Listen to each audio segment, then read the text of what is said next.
Hello नमस्कार। मैं संदीप चौधरी आप सभी लोगों का बैंकिंग एकेडमी के YouTube channel study with banking academy में हार्दिक अभिनंदन करता हूं। जैसा कि आज हम लोग मॉर्निंग में मैंने एक लेक्चर लिया था जिसके अंदर मैंने करंट अफेयर आपको मार्च मंथ की जो मोस्ट इंपॉर्टेंट करंट अफेयर थी उसका पार्ट 1 मैंने आप लोगों को करवाया था। तो अभी जो हम देखने जा रहे हैं वो बेसिकली अगर हम बात करें तो अपने सामने जो रहने वाला है या जिस चीज़ के बारे में हम लोग पढ़ने वाले हैं, ठीक है, तो वो पूरा का पूरा बैंकिंग अवेयरनेस रहेगा मार्च मंथ का ही, और उतना ही जितना हम लोगों ने यानी किया है पीछे जो करंट अफेयर हम लोगों ने किया था। ठीक है, तो इसको पूरी तरीके से अच्छे तरीके से आप लोग देखते जाना। सारी चीज़ें जो है वो इसमें कंप्लीट आप लोगों को करवाई जाएगी। ठीक है, तो जिस तरीके से क्या है कि मैं आपको बता देता हूँ कि जितना हम लोगों ने यानी कि पढ़ा था, जैसे मान लीजिए मैं यहाँ पे बता देता हूँ कि जितना क्या है करंट अफेयर के बारे में हम लोगों ने मॉर्निंग में देखा था, उसी करंट अफेयर्स के अंदर जो बैंकिंग अवेयरनेस थी यानी कि करंट बैंकिंग जो है प्लस उसके बारे में स्टैटिक बैंकिंग जो है वो भी यहाँ पर कंप्लीट जो है वो आप लोगों को करवाई जाएगी। तो आप लोग इस वीडियो के लास्ट तक जुड़े रहना, क्योंकि बैंकिंग अवेयरनेस की मैं बात करूं तो मोस्ट इंपॉर्टेंट है, क्योंकि आपके जो आने वाले एग्जाम है, चाहे आपका आरआरबी का एग्ज़ाम है, चाहे आपका यानी कि क्या है एसबीआई मेंस का एग्ज़ाम भी आएगा, उसके बाद अगर हम बात करें आईबीपीएस का भी एग्ज़ाम जो है वो आएगा, तो उन सभी के अंदर ये महत्वपूर्ण टॉपिक रहने वाला है बैंकिंग अवेयरनेस, तो वो हम लोगों से पूछा जा सकता है।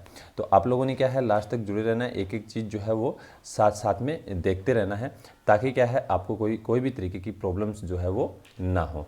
चलिए, तो हम डिस्कस करेंगे, तो उसके लिए क्या है आप लोग जुड़े रहना।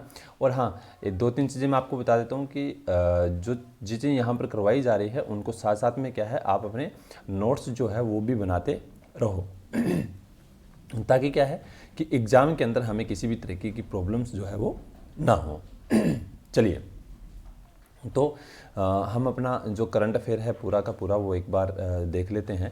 ठीक है, यानी कि क्या क्या चीज़ें हैं जो हमें इसके अंदर या बैंकिंग अवेयरनेस से रिलेटेड जो चीज़ें हैं वो हमारे लिए इंपॉर्टेंट रहने वाली है, तो लास्ट तक जुड़े रहना है। चलिए, तो मैं यहाँ पर शुरू करने जा रहा हूँ, तो आप लोग जो है यानी कि नोट्स अपने साथ साथ में बनाते जाइए। तो जैसा कि आपके सामने सबसे पहले जो न्यूज़ आ रही है तो उसको अच्छे तरीके से देखना है। ठीक है, चलिए देखिए क्या दिया गया है। जैसा लिखा हुआ है यहाँ पर कि NPCI doubles UPI transaction limit to RS 2 lakh for some payments, यानी कि कुछ पेमेंट्स हैं जिनके लिए यूपीआई ने हाल ही में क्या किया है कि जो पेमेंट है वो क्या कर दी है, डबल कर दी है, इसके लिए दिया गया है। सबसे पहले तो एनपीसीआई की बात करें तो एनपीसीआई की फुल फॉर्म क्या है, तो मोस्टली सभी लोग जानते होंगे एनपीसीआई की फुल फॉर्म है national payment corporation of India. क्या है? National payment corporation of India. NPCI की मैं बात करूं तो एनपीसीआई सन 2008 के अंदर स्टेब्लिश किया गया था, 2008 के अंदर। इसका हेड ऑफिस जो है वो कहाँ है, तो इसका हेड ऑफिस जो आपका है वो है न्यू दिल्ली के अंदर। इसके साथ में अगर हम देखें तो इसके जो यानी कि सीईओ है या इसके जो अध्यक्ष हैं उनका नाम है दिलीप आसबे। क्या नाम है? दिलीप आसबे। ये इतनी चीज़ आप लोगों ने ध्यान रखेंगे। ये एक नोडल एजेंसी है एनपीसीआई आरबीआई की। किसकी है? आरबीआई यानी कि रिजर्व बैंक ऑफ इंडिया की नोडल एजेंसी है, जिसका यानी कि हम कह सकते हैं कि ये पूरा का पूरा टेक्नोलॉजी जितनी भी है, आज अगर मैं बात करूं तो टेक्नोलॉजी की अगर मैं बात करूं, जैसे मान लीजिए सपोज दैट आपके सामने किसी भी तरीके की कोई ऐसी यानी कि आप देखते हो, जैसे आपने देखा भीम यूपीआई देखा होगा ना, भीम यूपीआई है, ठीक है, या फिर हम कह सकते हैं कि ये जो सीटीएस 2010 है, ठीक है, तो ये सारा का सारा अगर मैं बात करूं तो किसके द्वारा बनाया गया है? एनपीसीआई द्वारा। यानी कि ये जो नई टेक्नोलॉजी बैंकिंग सेक्टर के अंदर आई है उसको लाने का मेन श्रेय जो जिसके पास जाता है वो है NPCI, national payment corporation of India. अब ध्यान दीजिएगा, आपको यहाँ पर 2 चीज़ें मैं डिक्लेयर कर देता हूँ कि एक मेरा पहले एनपीसीआई के ऊपर एक वीडियो बनाया गया है जिसका लिंक जो है नीचे डिस्क्रिप्शन के अंदर भी डाला गया है, और ऊपर जो आपको आई बटन दिखाई दे रहा है इसके ऊपर भी आप क्लिक करोगे तो आप क्या है डायरेक्ट वहाँ पर पहुँच जाओगे और वो वीडियो जो है वो आप देख सकते हो, जिसके अंदर पूरी इन्फॉर्मेशन आपको जो है वो मिलेगी। ठीक है, ये चीज़ पहले तो आप लोगों ने ध्यान में रखनी है।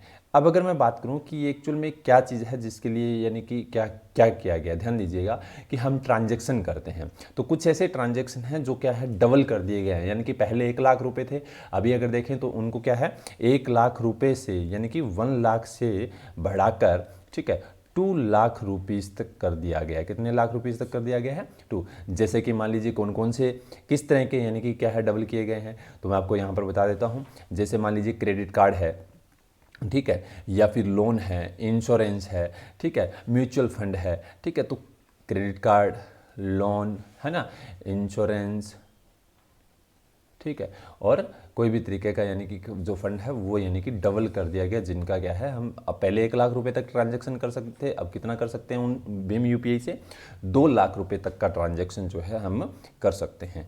तो ये हाल ही में यानी कि डिसीजन किसने किया, एनपीसीआई ने किया। यूपीआई ट्रांजैक्शन की लिमिट जो है वो बढ़ा दी गई है 2 लाख रुपए तक। तो आपसे पूछा जा सकता है, तो आप लोगों ने ध्यान में रखना है, यानी कितने तक बढ़ा दी गई है, 2 लाख रुपए तक। और मैं आपको बता दूं कि यूपी इस एनपीसीआई के ऊपर जो वीडियो बनी है वो जरूर देखना, क्योंकि बहुत ही ज़्यादा इंपॉर्टेंट है, ताकि आप लोगों को हर एक चीज़ समझ में आ जाए। ओके, होप सो ये न्यूज़ अच्छी तरीके से आपको समझ में आ गई होगी। चलिए बात करते हैं सेकंड न्यूज़ की। जैसा कि आपके सामने दिया गया है कि आरबीएल जोमेटो लॉन्च को branded credit card offering cashback and loyalty membership benefits. यानी कहने का मतलब, अगर हम बात करें हाल ही में क्या है, आरबीएल यानी कि क्या है, एक कंपनी है, ठीक है, एक बैंक है आरबीएल, जिसने हाल ही में क्या है कि जोमेटो दोनों ने मिलकर क्या है, को ब्रांडेड क्रेडिट कार्ड जो है वो लॉन्च किया है, जो हम कह सकते हैं किसके द्वारा, तो आप लोगों ने ध्यान रखना है, ये है एक मास्टर कार्ड। क्या लॉन्च किया है, ये मास्टर कार्ड, ठीक है।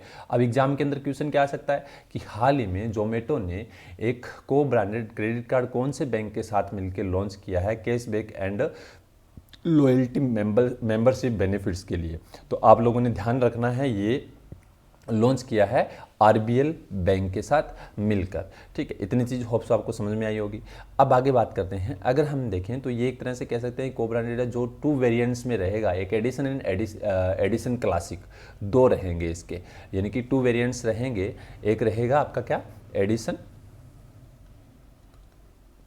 चलिए, दूसरा रहेगा एडिशन क्लासिक, ठीक है। तो ये 2 वेरिएंट्स में रहेगा, ये भी आप लोगों ने ध्यान में रखना है। उसके बाद में आप लोगों से पूछा जा सकता है कि जिसके अंदर क्या है, जोमेटो गोल्ड मेंबरशिप, जिन यानी कि जिन कस्टमर्स के पास है उनको इसका क्या है, पूरा का पूरा फायदा जो है वो मिलेगा। अब हम बात करते हैं यहाँ पर यानी कि जोमेटो के बारे में। तो जोमेटो के यानी कि जो सीईओ है, ठीक है, उनका नाम है दीपिंदर गोयल। जोमेटो के जो सीईओ है उनका नाम है दीपिंदर गोयल, ठीक है, ये याद रखना है। उसके बाद में अगर हम बात करें तो इसका हेडक्वार्टर कहाँ है, तो इसका हेडक्वार्टर है हरियाणा के अंदर गुरुग्राम में, ठीक है। कहाँ है, गुरुग्राम हरियाणा, या फिर कह सकते हैं सीधा हरियाणा के अंदर लिखो। और 2008 के अंदर क्या है, इसकी फाउंडेशन हुआ था। कब हुआ था, 2008 के अंदर इसका फाउंडेशन जो है वो किया गया था। तो ये तो आप लोगों ने ध्यान में रखना है। दूसरा अगर मैं बात करूं कि इसके बारे में और भी काफ़ी चीज़ें हैं जो हम लोगों से आगे आएगी, और भी मैं आपको बताऊंगा करंट अफेयर्स से रिलेटेड जो है जोमेटो की कुछ चीज़ें हैं, ठीक है। तो जैसे कि उबेर ईट्स है, उसको भी इसने यानी कि ले लिया, तो वो सारी चीज़ें हम लोग जो है वो साथ साथ में डिस्कस करते जाएंगे। अभी आप लोगों ने ये ध्यान रखना है। अब हम बात कर लेते हैं थोड़ा सा आरबीएल बैंक के बारे में। आरबीएल बैंक की बात करें तो इसको यानी कि एक तरह से हम कह सकते हैं रत्नाकर बैंक के रूप में जाना जाता है, रत्नाकर बैंक के रूप में जाना जाता है, ठीक है। ये एक तरह का है प्राइवेट सेक्टर बैंक है, जिसकी फाउंडेशन जो है वो हुआ था सन 1943 के अंदर। और अगर हम देखें इसका हेडक्वार्टर कहाँ है, तो इसका हेडक्वार्टर जो है मुंबई के अंदर है। और ये जो इसकी सीईओ है, ठीक है, उनका नाम आप लोग लिख लीजिएगा, यहाँ पर लिख देता हूँ। सीईओ का नाम है विश्वावीर आहूजा,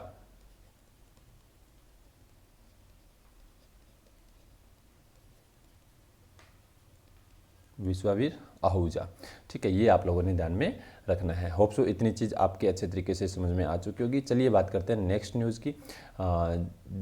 जैसा कि आपके सामने दिखाई दे रहा है, नेक्स्ट न्यूज़ दी गई है, Indian railway turn old coaches to restaurant on wheel. ध्यान दीजिए, हाल ही में इंडियन रेलवे ने एक बहुत ही अच्छा डिसीजन लिया है, जिन्होंने क्या किया, जितने भी ओल्ड कोचेस थे, ठीक है, उनको क्या है, रेस्टोरेंट ऑन व्हील, यानी कि क्या है कि फर्स्ट रेस्टोरेंट ऑन व्हील जो है वो लॉन्च कर दिया गया है, ठीक है। ये कहाँ पर, तो आसनसोल जो रेलवे स्टेशन है वहाँ पर, ठीक है। तो आप लोगों ने यहाँ पर लिख लेना है कहाँ पर ये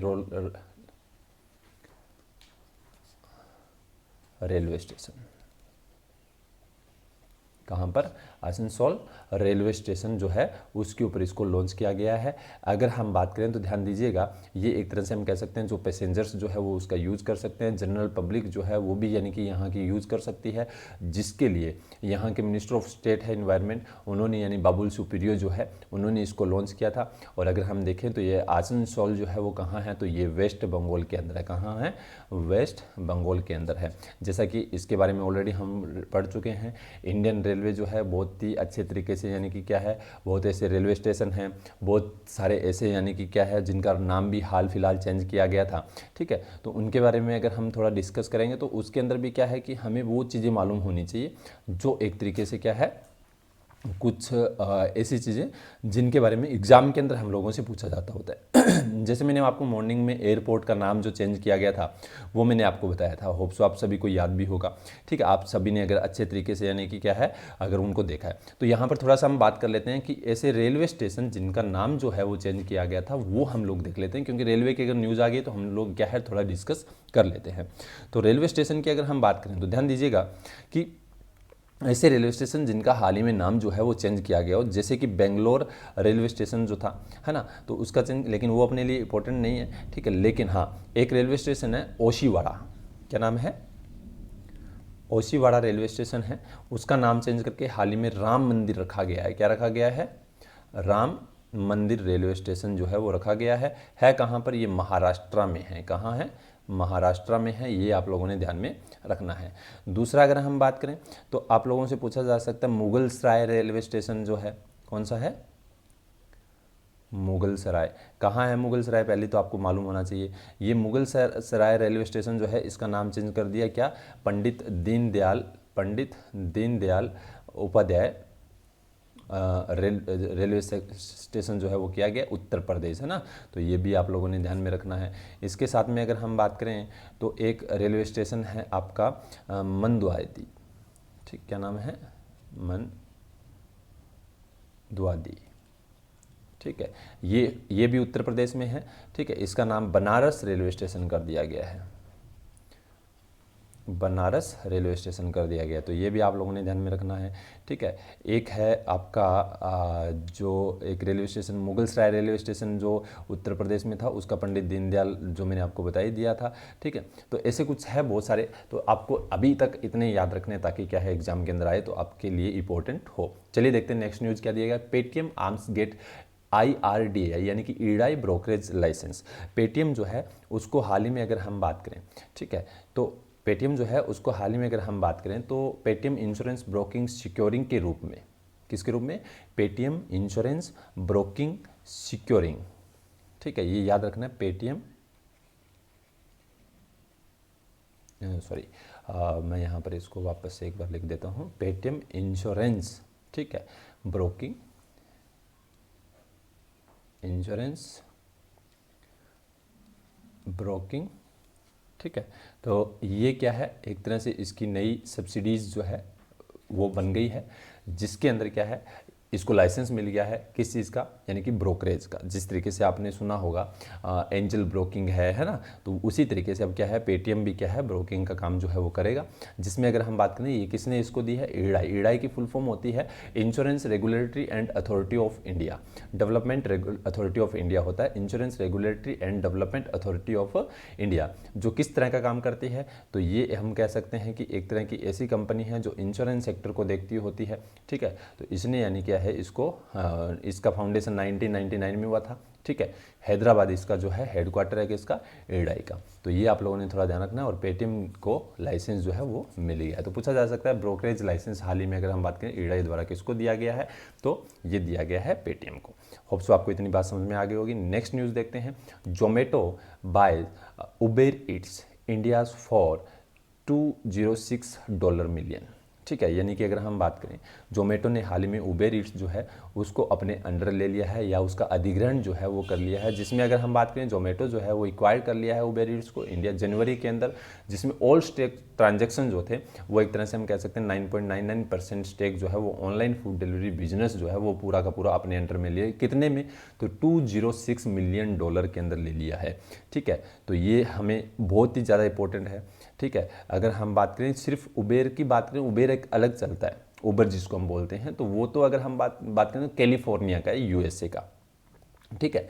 उबेर जो है वो सिर्फ वो कहाँ का है, कैलिफोर्निया, लेकिन उबेर ईट्स इंडिया जो है उसको यानी कि क्या है, जोमेटो ने ले लिया है, ठीक है। तो उबेर जो है वो कहाँ का है आपसे पूछा जाए तो ये कैलिफोर्निया का है, ठीक है। तो इसका फाउंडेशन अगर मैं बात करूँ तो इसका फाउंडेशन हुआ था सन 2009 के अंदर, और वहाँ पर अगर देखें तो ये अभी तक काम कर रहा है। लेकिन उबेर ईट्स को सिर्फ इंडिया के अंदर क्या है, किसने ले लिया है, जोमेटो ने ले लिया है। ये आप लोगों ने ध्यान में रखना है, ये मोस्ट इंपॉर्टेंट न्यूज़ है जो हम लोगों से एग्जाम के अंदर जो है वो पूछी जा सकती है। अब सो इतनी चीज़ आपको समझ में आई होगी। नेक्स्ट न्यूज़ की अगर हम बात करें तो हम देखते हैं नेक्स्ट न्यूज़ हमारे सामने जो दी गई है, ठीक है। चलिए, दिया गया है सेबी लॉन्च मोबाइल एप्लीकेशन, ठीक है, SEBI scores for investors to lodge grievance. यानी कि अगर हम बात करें कि हाल ही में जो सेबी है यानी कि security exchange board of India, ठीक है, सबसे बड़ी चीज़ कि इसके बारे में हमें सारी चीज़ जो है वो मालूम होनी चाहिए सेबी के बारे में, ठीक है।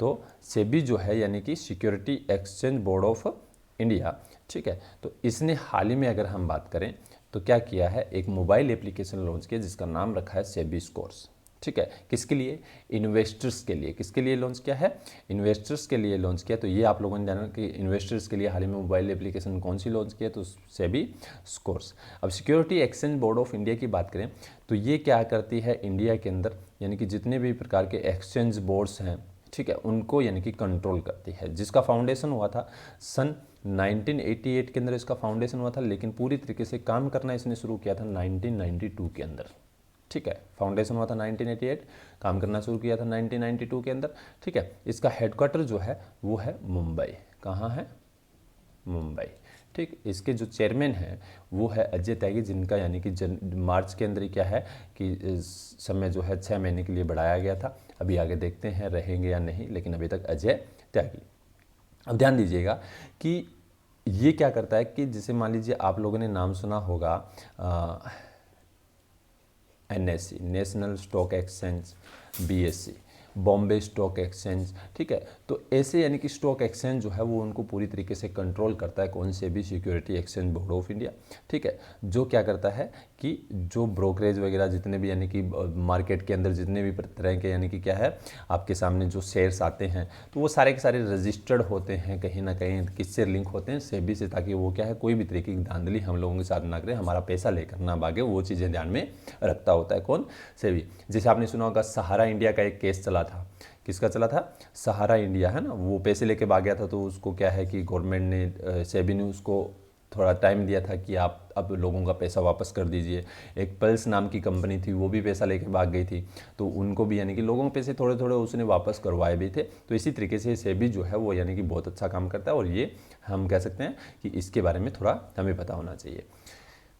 अब बात करते हैं द मिनिस्ट्री, लास्ट न्यूज़ है, इसको अच्छे तरीके से देखना बहुत इंपॉर्टेंट है। The ministry of finance has release data related to various scheme, ठीक है। अगर हम बात करें कुछ स्कीम है जिनका डाटा जो है वो हाल ही में अगर हम देखें तो लॉन्च किया है किसने, मिनिस्ट्री ऑफ, हमारे पास जो दिया गया है फाइनेंस, ठीक है। तो मैं यहाँ से थोड़ा गायब होता हूँ ताकि आपको अच्छे तरीके से दिखाई दे। चलिए देखो, सबसे बड़ी चीज़ कि अभी जो डाटा रिलीज़ किया गया है, ठीक है, वो इम्पोर्टेंट क्यों है, सबसे बड़ी चीज़ तो क्योंकि ध्यान दीजिएगा द मिनिस्ट्री ऑफ फाइनेंस जो है उसने जो डाटा रिलीज़ किया वो कुछ स्कीम का है, जिसमें स्पेशल प्रोविजंस जो दिए गए हैं एम्पावरमेंट ऑफ फॉर वुमेन, यानी कि वुमेन को बढ़ावा देने के लिए या एम्पावरमेंट ऑफ वुमेन को बढ़ावा देने के लिए जो कदम जो है वो उठाए जा रहे हैं। तो इसके अंदर अगर हम बात करें तो सबसे पहले तो स्टैंड अप इंडिया स्कीम जो थी, कौन सी है, स्टैंड अप इंडिया,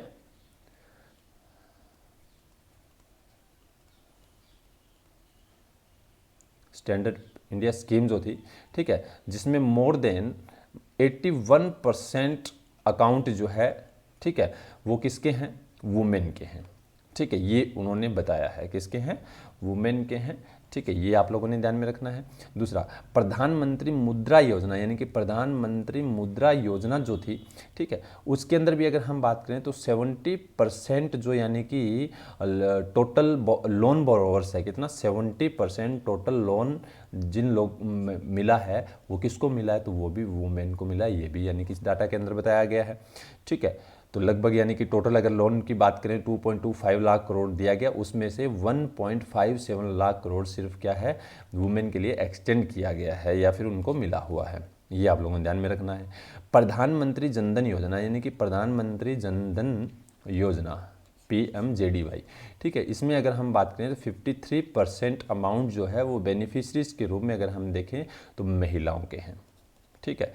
इसके साथ में अगर हम बात करें अटल पेंशन योजना, ठीक है, तो इसमें भी अगर हम देखें तो लगभग क्या है कि मोर देन 43% महिलाएं जो है इसके अंदर है, उनको पेंशन दी जा रही है, ठीक है। इसके बाद में प्रधानमंत्री जीवन ज्योति बीमा योजना,